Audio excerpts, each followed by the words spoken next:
Vamos lá que a sexta-feira já começou aqui na TV Difusora as principais notícias do dia. Confira os destaques de hoje. Mercados e feiras de São Luís recebem Operação Alimento Seguro. Confira o calendário de vacinação para esta sexta-feira e saiba qual o novo grupo prioritário que já pode se inscrever para tomar as vacinas contra a Covid-19. São Luís ganha prêmio de gestão em turismo. Em Imperatriz, vamos mostrar como estão as obras de reforma do Centro Artesanal. Fique ligado na TV Difusora e tenha um bom dia, Maranhão.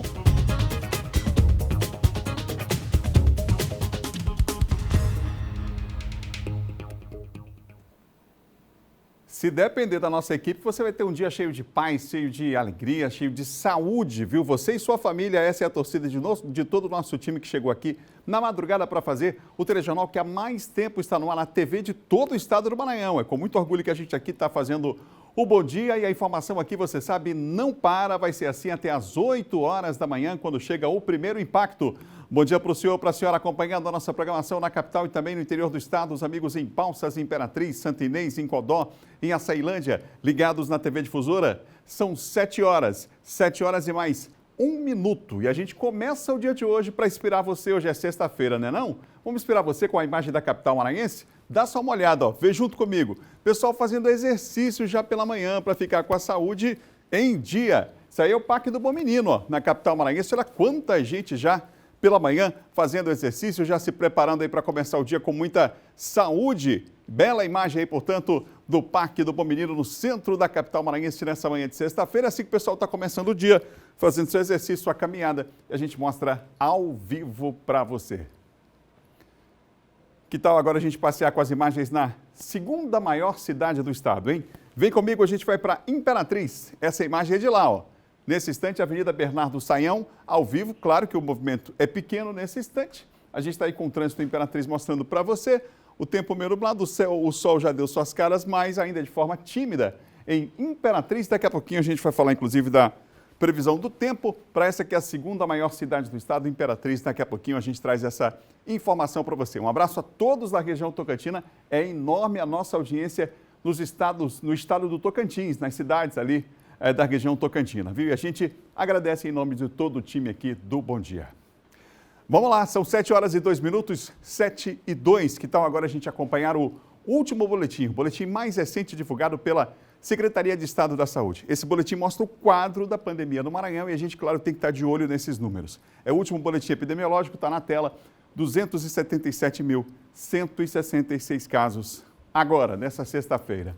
Os casos ativos somam 22.413. O número de óbitos, a gente, claro, sempre lamenta, 7.644. Os casos recuperados, 247.109. Olha, nas últimas 24 horas, a Secretaria acompanhou os novos casos. Na Ilha, 162. Em Imperatriz, 36. E agora, nas demais regiões, 906. A gente encerra a semana com menos de 1.000 casos registrados nas últimas 24 horas. É aquilo que a gente tem falado. A situação hospitalar, por enquanto, é estável, mas ainda estamos em tempo de pandemia. Esses números merecem todo o nosso cuidado. Continua alerta, uso de máscara, distanciamento, álcool gel e tudo que a gente puder fazer para mudar essa realidade. Sabe que hoje é dia, a gente vai chegando na sexta-feira, hoje é dia 14, né, Adriele? 14 de maio, e a gente chega na semana já numa data importante em relação ao horário estendido de bares e restaurantes, eventos para 50 pessoas. Essa semana foi marcada, né, dia a dia, por essa flexibilização, digamos assim, desse setor, por conta exatamente dos números dos dados hospitalares que o Maranhão tem alcançado em relação à pandemia nesse momento. Situação que pode mudar. Daqui a pouco, hoje é sexta, é dia do governador Flávio Dino fazer aquela entrevista coletiva, atualizando, inclusive, os protocolos, os decretos em relação àquilo que pode e não pode nesse período de pandemia. Claro que a Difusora acompanha e traz no Portal M10 em todos os seus telejornais. São 7 horas, 4 minutos. O alerta fica também para os leitos, a ocupação de UTIs, os casos mais graves. A gente acompanha na tela a situação da capital maranhense. Como é que está a situação em Imperatriz, hein? Você quer saber? Olha aqui na tela, ó. A gente tem os números: 72 leitos, 36 ocupados, 36 livres, 50%, metade dos leitos aí, a ocupação. Imperatriz, eu falava daquela situação hospitalar que ainda é razoável nesse momento, né? Leitos de UTI em todo o estado agora. Esse é o mapa que a gente mostra para vocês, são esses os números na tela 243 no total, 125 ocupados, 118 leitos livres. A taxa de ocupação é de 51,44%. Agora a gente acompanha os números da vacinação na capital. É o vacinômetro, né? No Maranhão e na capital também. No estado do Maranhão, ontem recebemos a maior dose de vacinas de todo esse tempo em que estamos recebendo essa medicação, hein? A gente vai falar sobre isso no nosso giro de notícias. O Maranhão tem 1.489.676 doses aplicadas. São Luís, 303.668 são dados da Secretaria de Estado da Saúde em relação à vacinação. São 7h06, 7h06. Vem comigo porque agora a gente vai saber qual é o calendário de vacinação para hoje. As pessoas que têm direito a vacinar nesta sexta-feira, fica aquela expectativa, claro, o tempo inteiro, como eu falo, esperança que se renova ainda bem com a vacinação, lenta por enquanto, precisamos avançar mais ainda, de todo modo, é o que temos e ainda bem que temos. E o Eduardo Bueno está com a gente para saber quem vacina hoje. Já tem inclusive novo grupo, hein? A partir da semana que vem, inscrições já começaram, mas quem sabe tudo tem informação para nós. É o nosso Bueno sempre atualizado. Hoje de camisa gola polo, porque é sexta-feira, né, Bueno? Dá uma relaxada. Bom dia. Bom dia, sextou, viu, Adalberto? E sextou para quem está incluído aí no calendário de vacinação, é um sextou imunizado. Vamos lá, vamos saber então quem pode se vacinar a partir de hoje. São pessoas que têm comorbidade e têm a partir de 20 anos. Então, essas comorbidades são previstas no Plano Nacional de Imunizações. Lembrando que quem tem 18 anos, tem síndrome de Down, ou está fazendo diálise, ou são gestantes com comorbidades, também já podem se vacinar. Isso, inclusive, desde o início desse calendário especial da vacinação da Pfizer. Pela manhã, como a gente sempre tem dito, de janeiro a junho, os nascidos, né? E aí podem vacinar, então, pela manhã e à tarde, quem nasceu de julho a dezembro. Lembrando que é importante levar documento de identificação com foto, viu, Adalberto? E principalmente levar um laudo atualizado. Este laudo vai ficar lá no Centro Municipal de Vacinação, no Multicenter Sebrae, ele vai ser retido, porque ele vai ser avaliado pela Secretaria Municipal de Saúde, é claro, para não acontecer nenhum tipo de fraude.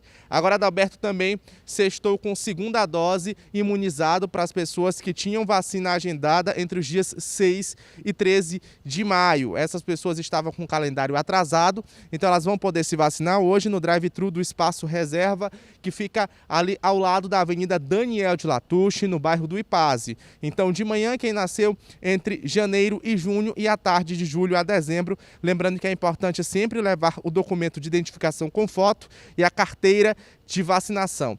Além disso, é importante lembrar também que o horário de funcionamento é de 8 da manhã às 6 da tarde. Então não precisa sair no desespero, porque vai funcionar até às 6 da tarde. Agora, a primeira dose, notícia boa. Ontem nós tínhamos prometido, e a Prefeitura também tinha prometido retomar a vacinação. Hoje nós tínhamos prometido dar essa informação a quem precisava. Então, se você é rodoviário, agente de limpeza, tem 18 anos ou mais, então você já pode ir para o Centro de Convenções da UFMA ou o drive-thru da UFMA se imunizar, daqui a pouquinho a partir das 8 horas da manhã. O que é preciso levar? Documento de identificação com foto e também o último contra-cheque. Agora, Adalberto tem sextou imunizado também para quem ainda vai se cadastrar. Tem de 55 a 59 anos de idade. Essa faixa etária, o cadastro já está liberado no site da Prefeitura, que é o sanluis.ma.gov.br/vacina São Luís, e assim que tiver as doses, a Prefeitura tiver, então, condições de ofertar a essas pessoas a imunização, elas serão imunizadas, e aí a gente vai também trazer aqui no Bom Dia Maranhão essa notícia boa desse calendário. Eu volto ao estúdio com você, Adalberto Melo.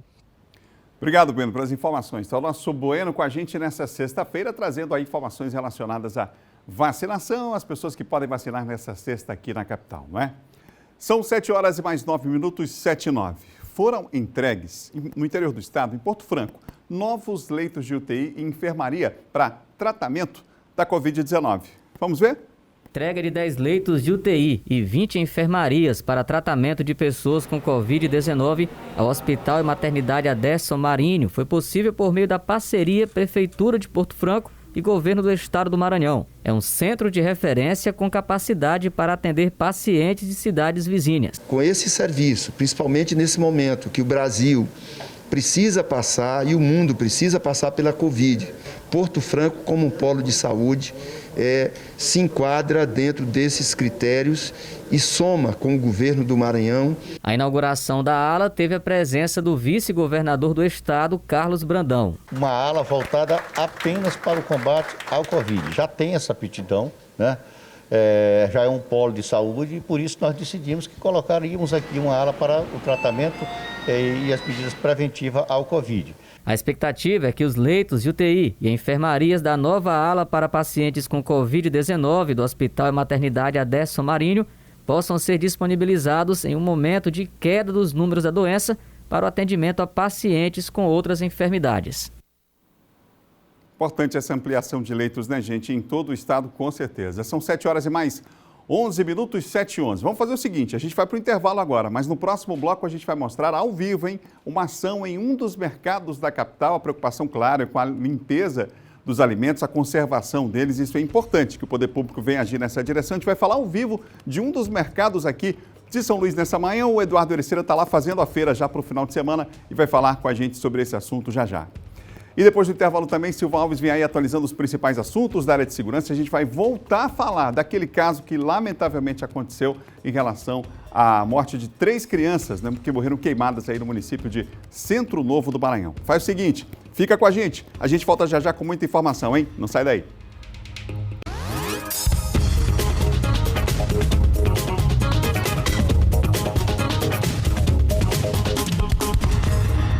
Vamos lá, são 7 horas e mais 18 minutos, 7h18, a informação não para do Bom Dia. Já voltamos agora para falar de segurança.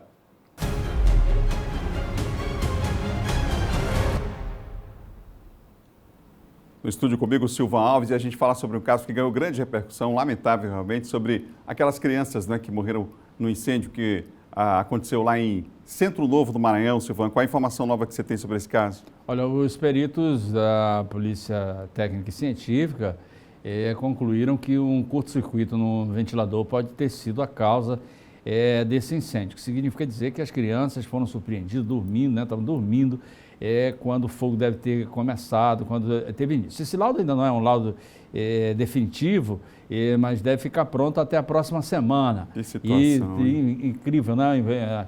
Triste, a cidade é uma cidade muito pequena, triste. ainda está abalada ainda, né? E eram 3 crianças e irmãos, né?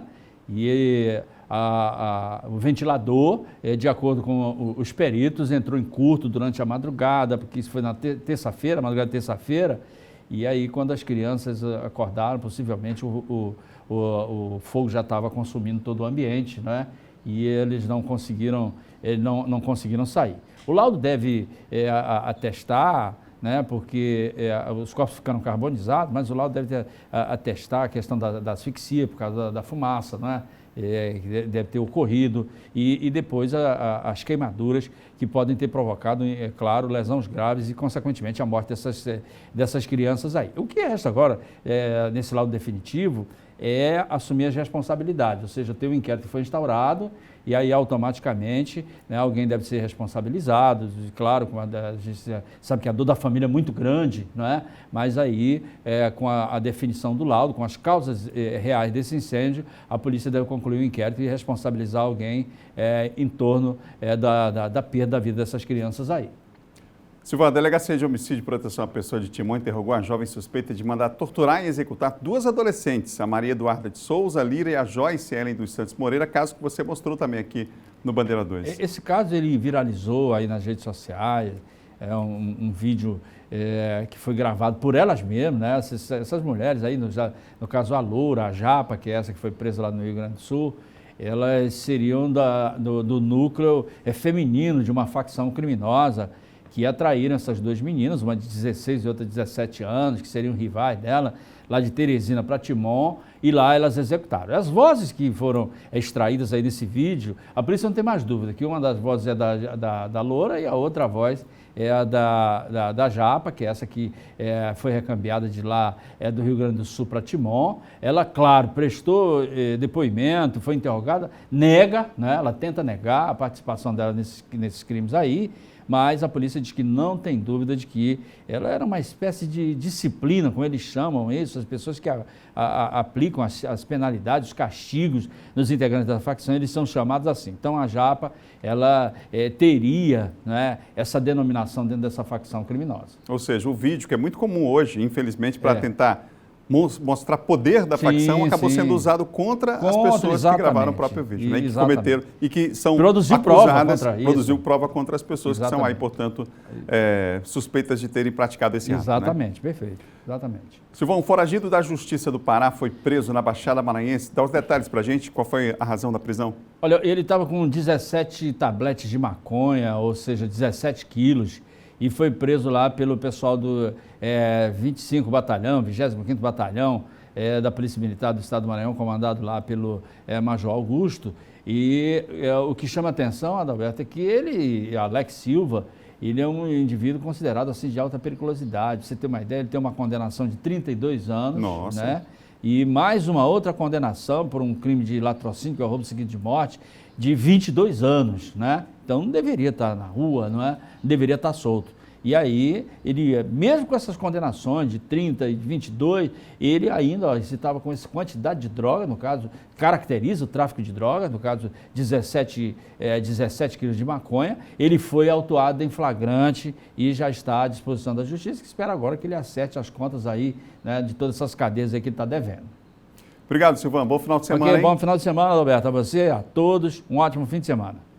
Segunda-feira ele está de volta aqui no Batente, o nosso Silvan Alves. São 7 horas, gente, mais 23 minutos.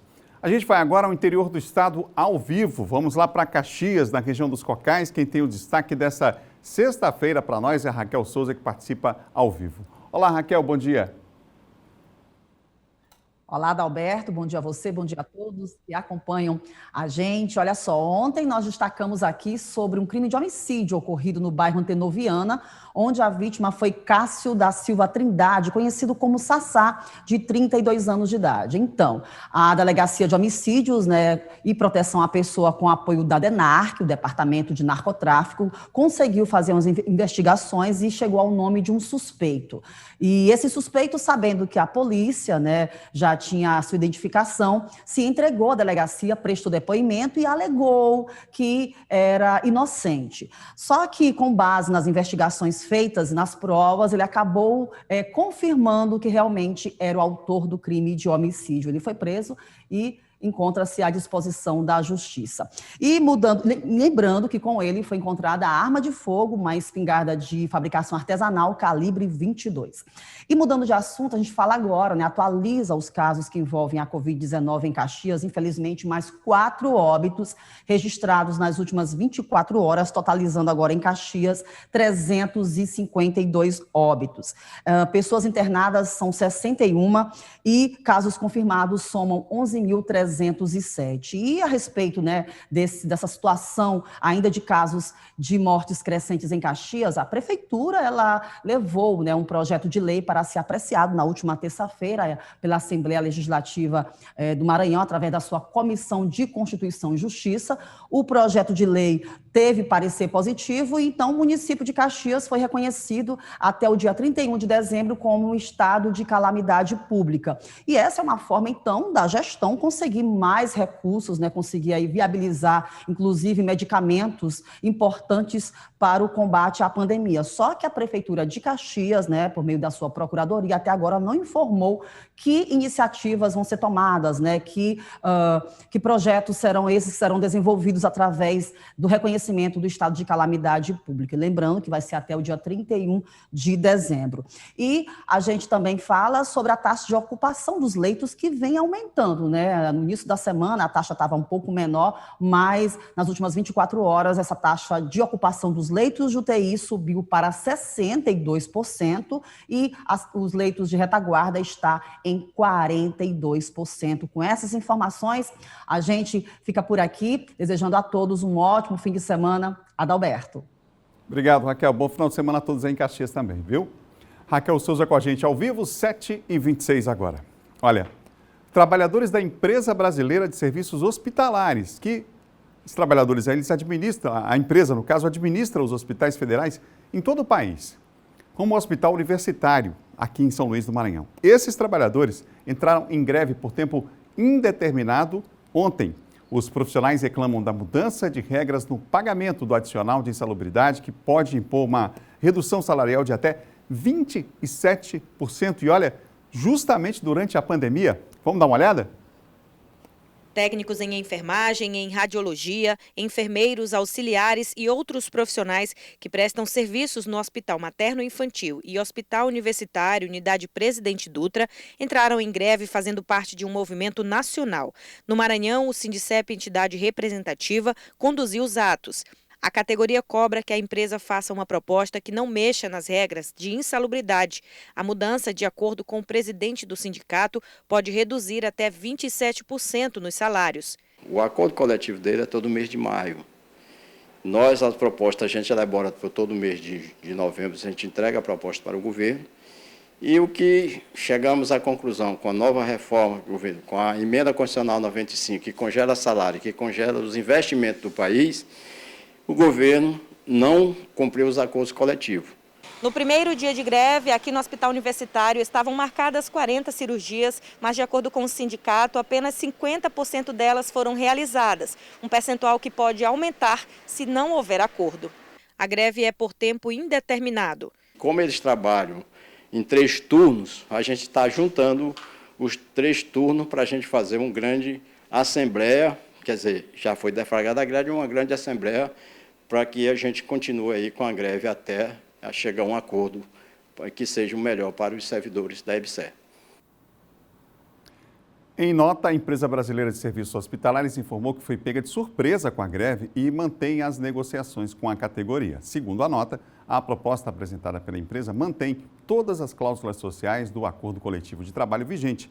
A única mudança será na base de cálculo do adicional de insalubridade, a fim de adequá-la aí à consolidação das leis trabalhistas. A EBSER reforçou que não se trata de corte salarial, e sim de uma adequação à lei que mantém o pagamento do adicional de insalubridade, mas adapta a base de cálculo sendo pago em cima do salário mínimo e não mais sobre o salário base. Por fim, a empresa ressalta que até o momento nenhum dos serviços prestados pelo hospital, nenhum desses serviços foram prejudicados, segundo a empresa.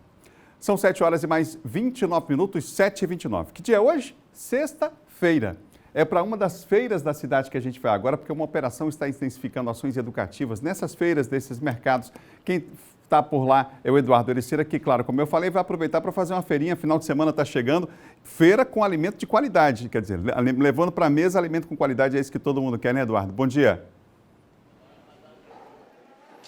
Olá, Adalberto. Muito bom dia a você, bom dia a todos que acompanham, bom dia Maranhão. Pois é, sexta-feira, né? A gente está aí justamente em uma feira, mercado, a Prefeitura de São Luís que vem realizando esse trabalho. O nome dessa operação é Operação Alimento Seguro. Sexta-feira, fim de semana, as pessoas costumam acordar cedo, né, para visitar as feiras, fazer sua compra. E já a movimentação, inclusive, aqui no mercado da Vila Palmeira, que é um dos principais mercados aqui da capital São Luís. A gente vai conversar primeiramente sobre essa Operação Alimento Seguro com o secretário municipal de Agricultura, Pesca e Abastecimento, Livelmar Macatrão. Essa operação que acontece aí é uma operação conjunta entre várias entidades, vários órgãos da Prefeitura de São Luís. Daqui a pouco a gente vai falar também com a Patrícia Jansen, que é da Vigilância Sanitária do município. Mas, secretário Livelmar Macatrão, muito bom dia, obrigado pela sua presença aqui no mercado da Vila Palmeira para receber a gente. Fala como é que vai funcionar essa Operação Alimento Seguro. Há várias importâncias, né? A gente vive um momento de pandemia, a questão da alimentação saudável, uma alimentação de qualidade. Fala para a gente da importância, como é que vai funcionar essa operação. Muito bom dia ao senhor. Bom dia, Eduardo, bom dia, Adalberto, bom dia a todos que estão em casa. Eu que agradeço o espaço para explicar esse trabalho importantíssimo que a Prefeitura de São Luís, na gestão do prefeito Brade, está realizando. Nós estamos fazendo um diagnóstico dos produtos de origem animal nas feiras e mercados de São Luís.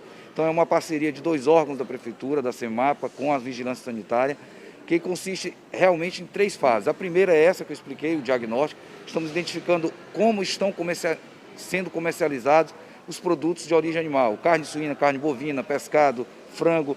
Em seguida, nós entraremos na segunda fase da operação, que é exatamente a capacitação, orientação e adequações físicas e de equipamentos desses espaços.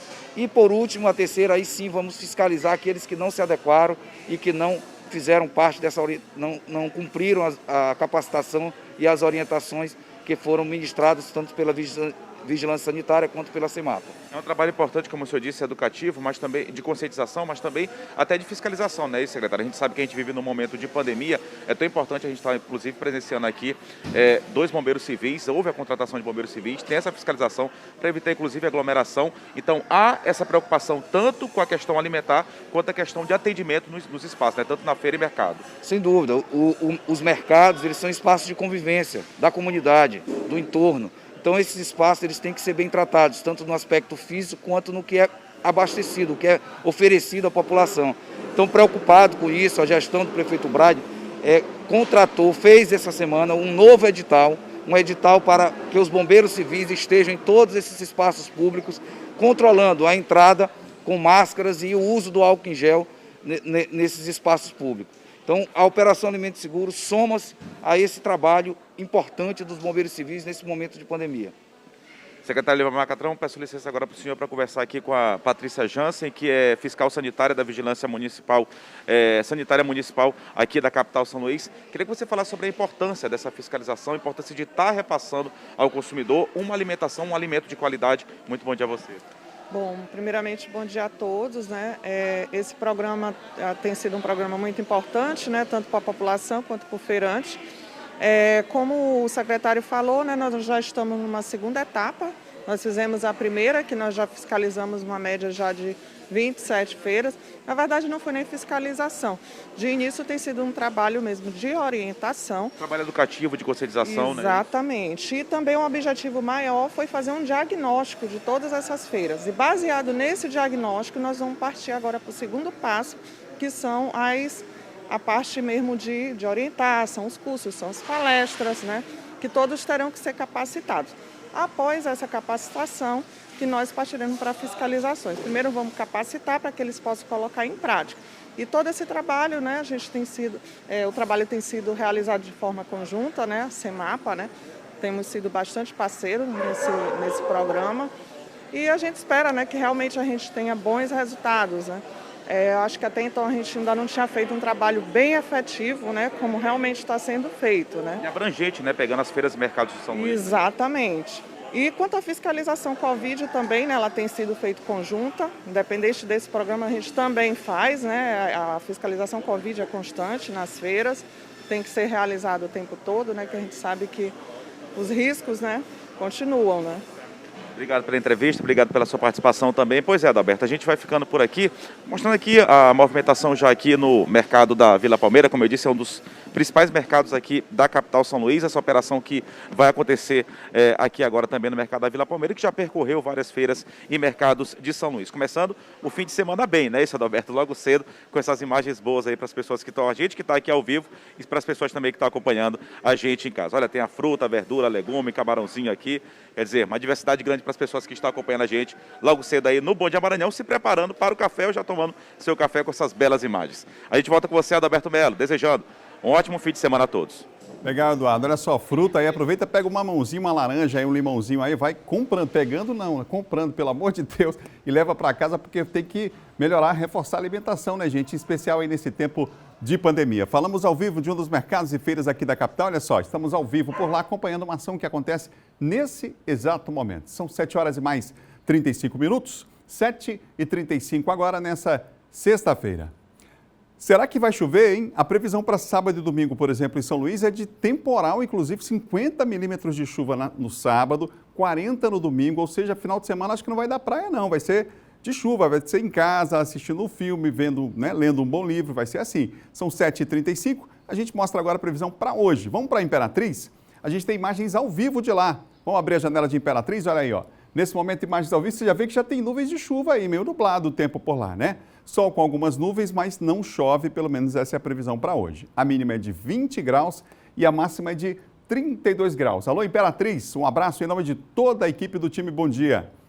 Agora, a capital maranhense tem sol com muitas nuvens durante o dia, períodos de nublado com chuva a qualquer hora.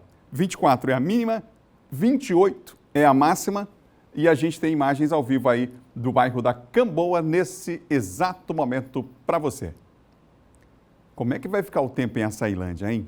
por lá hoje, sexta-feira, sol com algumas nuvens, mas olha, não chove não. Mínima de 22, máxima de 33. Aqui imagens ao vivo, olha só, o sol aí tá, o sol aparecendo timidamente em meio a muitas nuvens, nuvens aí, tempo encoberto lá em Açailândia, e a gente mostrando ao vivo para você do climaovivo.com aqui no Bom Dia. São 7 horas mais 36 minutos, a gente vai fazer o seguinte, a gente vai para o intervalo agora, mas na volta você confere uma entrevista com o secretário de Turismo de São Luís. São vários os desafios, a cidade acabou de receber um reconhecimento pelo trabalho na gestão do turismo, mas a gente fala também, claro, sobre esses desafios de todos, da população, do setor produtivo, do setor público também, já numa entrevista ao vivo aqui no estúdio, tá? E John Coutrin vem aí para falar também sobre o governador Flávio Dino, que anunciou uma reunião com partidos para tratar exatamente da sucessão ao governo do estado. A gente vai falar sobre o assunto, tem uma entrevista que ele deu, inclusive, um vídeo que a gente tem da entrevista e vai mostrar já para você aqui no intervalo. É um dos assuntos em pauta no quadro de política, depois do intervalo.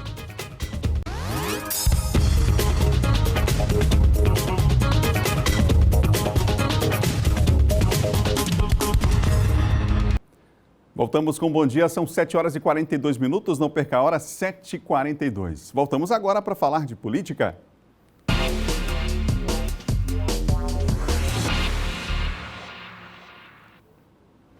No Bom Dia, você sabe, nosso colunista John Coutrin, trazendo sempre informações atualizadas. Bom dia, John. Bom dia, Adalberto. Bom dia a todos. João, o governador Flávio Dino deu uma entrevista e falou, inclusive, sobre uma reunião de lideranças de partidos já com data marcada, no final desse mês, para o início do processo de escolha, digamos assim, do seu sucessor? Já vai dado início o pontapé inicial, Aliás, o pontapé inicial para a definição do nome do candidato, que será apoiado pelo governador Flávio Dino em 2022. E sabe que tem aí o vice-governador Carlos Brandão, o próprio senador Everton e outros nomes também que se colocam, como o próprio Josimar Maranhãozinho e o Simplício Araújo, São os nomes postos aí dentro do grupo do governador Flávio Dino. E ele deu uma entrevista, Adalberto, à TV Mil Norte, do Piauí, e ele foi perguntado sobre a escolha, se ele já tem o nome, se já definiu, se já sabe quem é, esse candidato. E ele respondeu dizendo que vai seguir todo um cronograma diante de reuniões que serão realizadas com líderes partidários. Ou seja, que a decisão não vai ser pessoal, Exatamente. Vai ser do grupo. Vai ser do grupo. Nós temos aí um trecho da palavra do governador, no comentário que ele faz, de como se dará essa escolha até o final do ano. Vamos acompanhar. Vamos ver. Prudente, bem cauteloso, uma vez que ainda há um largo período até a eleição do final do ano que vem. Nós devemos concluir esse processo de consultas aproximadamente no mês de novembro, dezembro desse ano. Acho que aí nós teremos um cenário mais claro quanto às eleições de 2022. Estamos numa fase ainda muito embrionária, eu diria. Não há ainda esse agendamento na sociedade, tendo em vista inclusive as urgências que estão postas no dia a dia da população, seja no que se refere aos aspectos sanitários, também socioeconômicos, razões pelas quais eu vou deixar isso mais para frente. Vou fazer uma reunião com todos os partidos que integram o nosso governo no dia 31 de maio, estabelecer a partir daí um cronograma, e esse cronograma deve nos levar, acredito, a uma definição no mês de novembro, comecinho de dezembro. Aí sim nós teremos o contorno definitivo de como o nosso grupo vai disputar as eleições de 2022, complementando a informação. Na entrevista ao Jornal Agora, na TV Meio Norte, no quadro Jogo do Poder, entrevista dada a vários jornalistas, inclusive da área de política. Não foi um pronunciamento, foi uma entrevista. E vamos lá, Adalberto.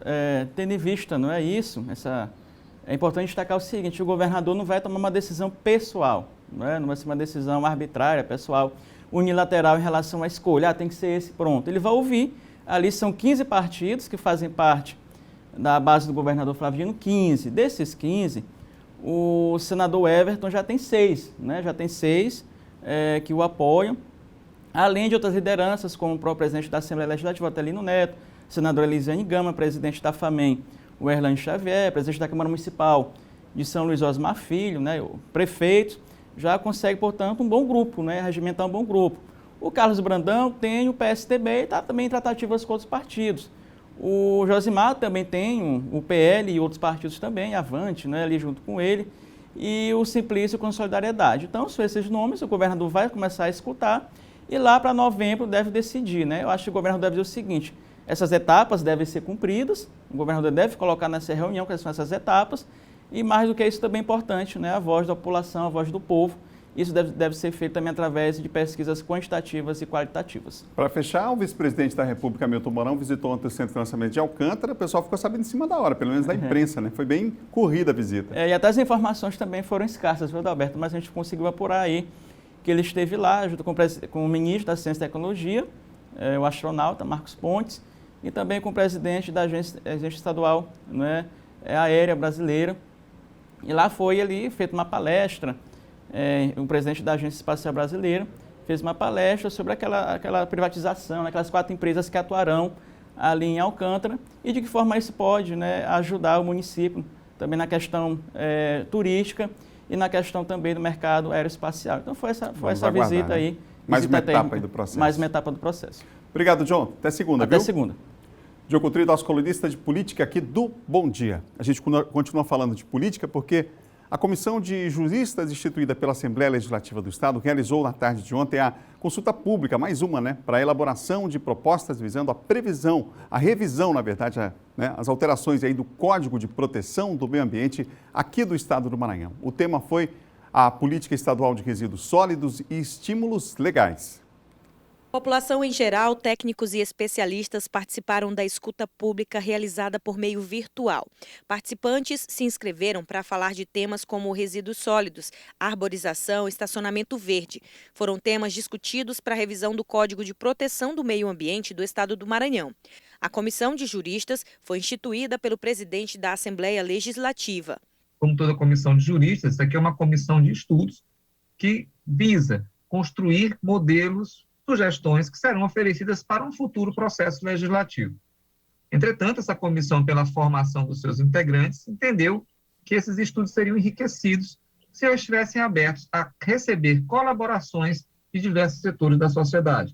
Na escuta, foi sugerido que seja pensada uma maneira de estímulo para a implantação de indústria de reciclagem, para diminuir custos com logística, e também foi apontada a necessidade de oferecer benefícios a empresas para fomento das certificações ambientais. Porque é uma forma das empresas se adequarem ao máximo possível, correrem realmente atrás de tudo que a lei exige e além do que a lei exige. E quando uma empresa ela é certificada naquelas certificações sérias, como as da norma ISO, significa que elas passaram por um processo muito rigoroso de auditoria. Sobre as áreas verdes consideradas o indicador na avaliação da qualidade ambiental urbana e também obrigatórias por lei, Sálvio Dino Júnior, relator da comissão, destacou a importância de promover um estímulo aos municípios para a elaboração de planos municipais de arborização. Então, a ideia é que nós possamos convidar os empreendimentos, os empreendedores, para, não numa perspectiva punitivista, mas numa perspectiva positiva de associarem a sua imagem à imagem de uma empresa que cumpre e atende à sua responsabilidade socioambiental. As contribuições serão transformadas em propostas e encaminhadas à Assembleia Legislativa do Maranhão.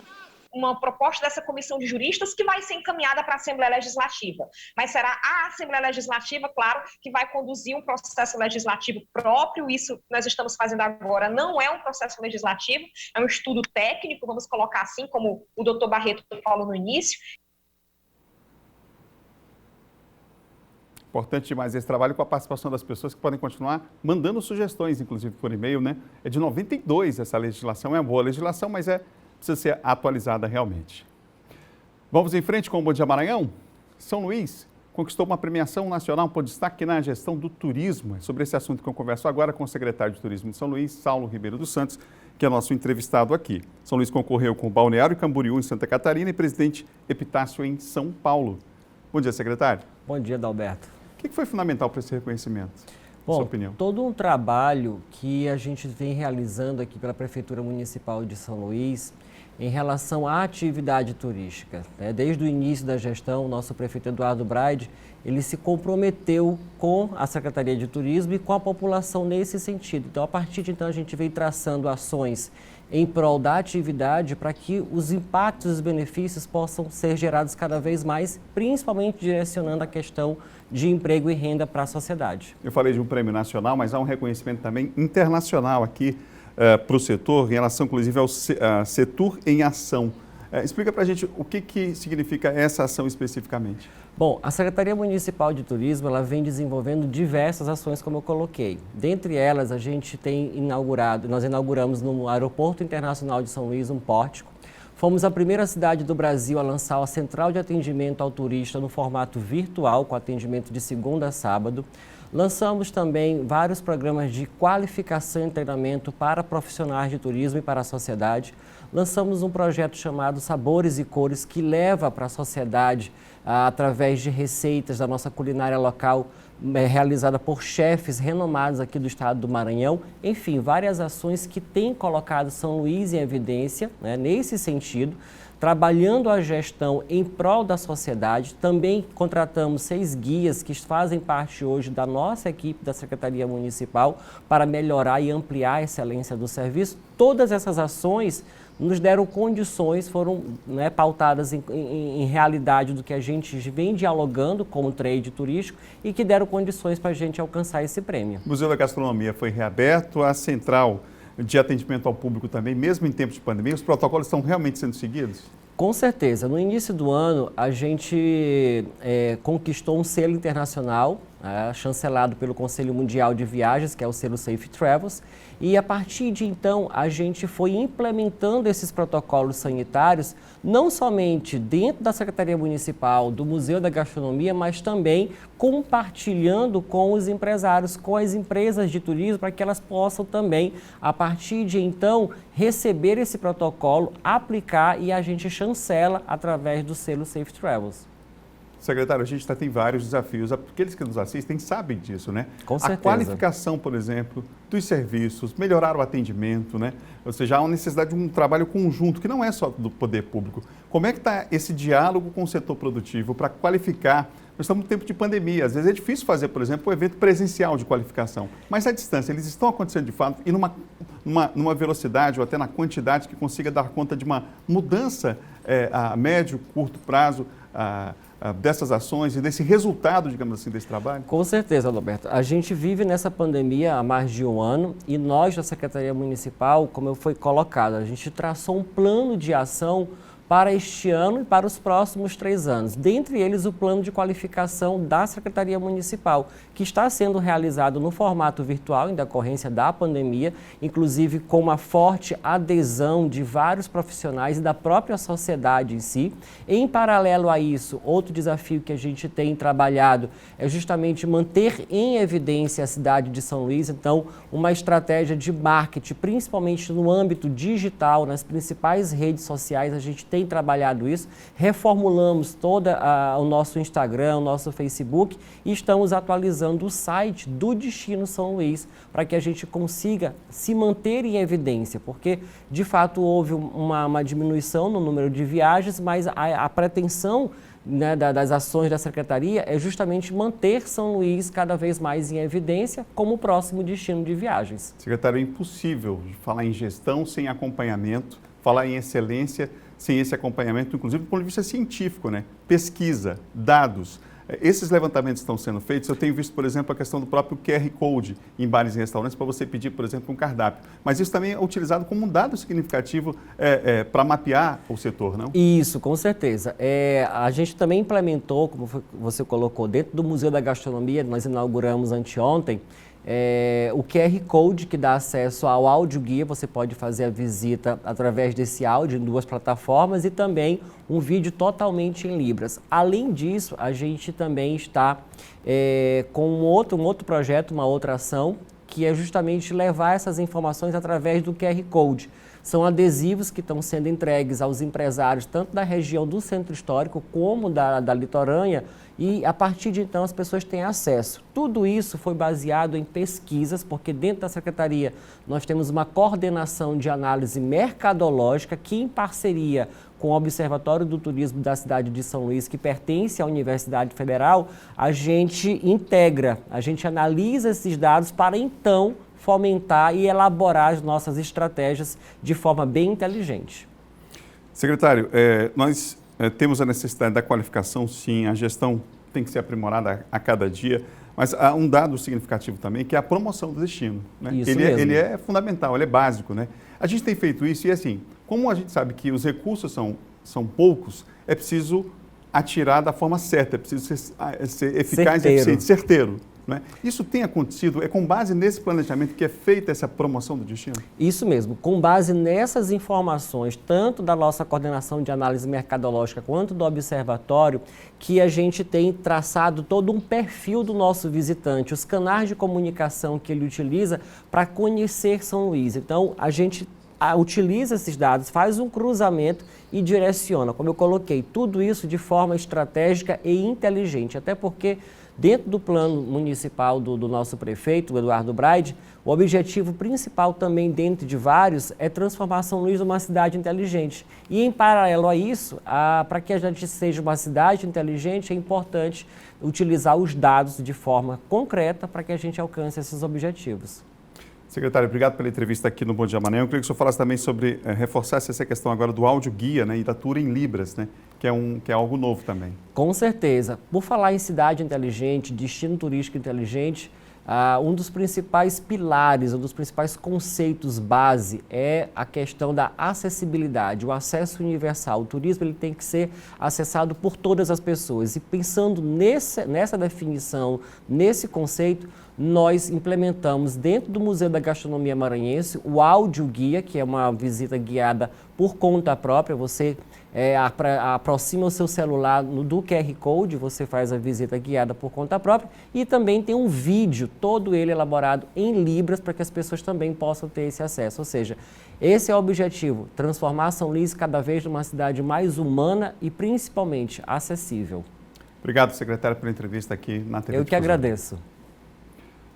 Bom Dia Maranhão termina agora. Outras notícias você confere no Portal MA10. Na segunda-feira a gente volta às 7 horas da manhã. Um bom final de semana e você fica com imagens da capital maranhense, cidade patrimônio cultural da humanidade, com imagens de São Luís, que a gente encerra o Bom Dia dessa semana. A gente se enche de esperança, né, diante de um quadro aí tão difícil que a gente está atravessando, mas vamos lá, vida que segue, esperança que se renova, é com imagens da capital maranhense que a gente encerra o nosso Bom Dia de hoje. A todos um ótimo dia. Fique ligado na programação da TV Difusora e até segunda-feira, se Deus quiser. Um abraço.